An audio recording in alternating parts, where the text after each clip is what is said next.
Fala galera, sabe onde nós estamos agora? Estamos no Estádio Monumental de Nunes. Para quem não conhece, o segundo melhor estádio da Argentina. Olha como é que é o nome desse tamanho disso aqui. Olha que maneiro, ó. Pulei o sol.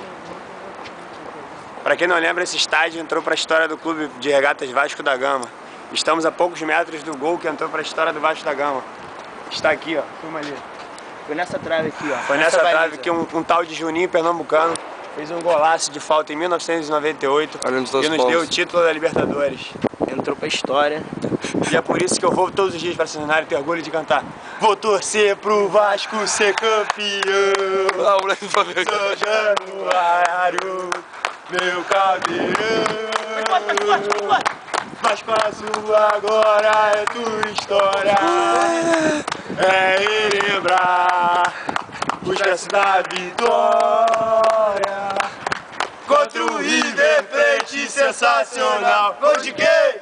Gol do Juninho, monumental. Vou torcer pro Vasco ser campeão. São Januário, meu cabelo.